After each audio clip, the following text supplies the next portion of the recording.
Vicenza e Treviso sono in testa alla classifica delle province del Veneto con il maggior numero di case fantasma o in parte non accatastate. Nel mirino dell'Agenzia del Territorio ci sono abitazioni ma anche magazzini, box auto, capannoni, rustici e depositi attrezzi. La sanatoria ad aprile ha portato alla registrazione al catasto in tutta Italia di 560.000 nuove unità immobiliari, oppure di vecchie di anni e mai denunciate dai proprietari. In questi giorni gli immobili ignoti al fisco verranno visionati almeno dall'esterno da dei tecnici incaricati che gli attribuiranno una rendita catastale presunta.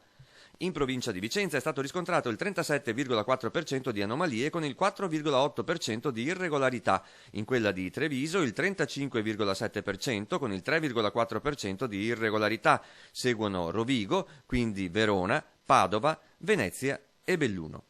Poi c'è il problema molto serio dei fabbricati abusivi perché destinati a un utilizzo non previsto nella zona dal piano regolatore, oppure perché costruiti in zone di rispetto ambientale.